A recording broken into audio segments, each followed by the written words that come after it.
बांगलादेशमध्ये सत्तांतर झालंय।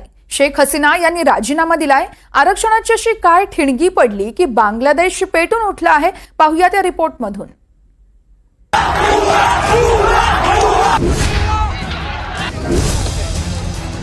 अस्थिरता, अनागोंदी,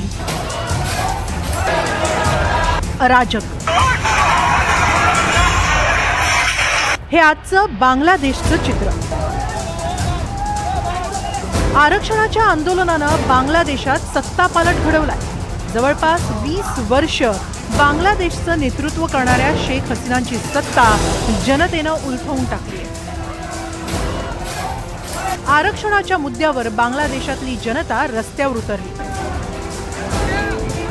ठिकठिकाणी जाळपोळ, हाणामारी आणि हिंसा सुरू आहे। परिस्थिती एवढी हाताबाहेर गेली की शेख हसीनांना राजीनामा देऊन देश सोडावा लागला। बांगलादेशमधलं आरक्षणाविरोधातलं आंदोलन एवढं तीव्र झालं की देशाच्या सिंहासनालाच हादरे बसले। आधी जाणून घेऊया बांगलादेशातला हा आंदोलनाचा प्रश्न नेमका काय आहे।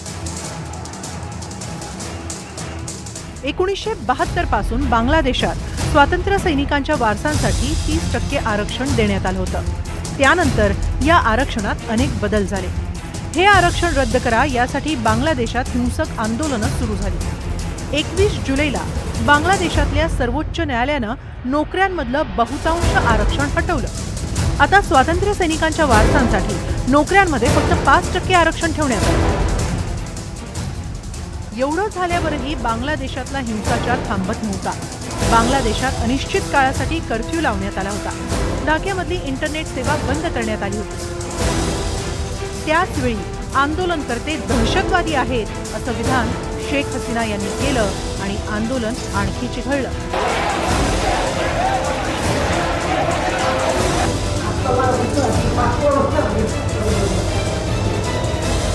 सामरिकदृष्ट्या अत्यंत महत्त्वाच्या असलेल्या बांगलादेशचं नेतृत्व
NDTV मराठी, मुंबई।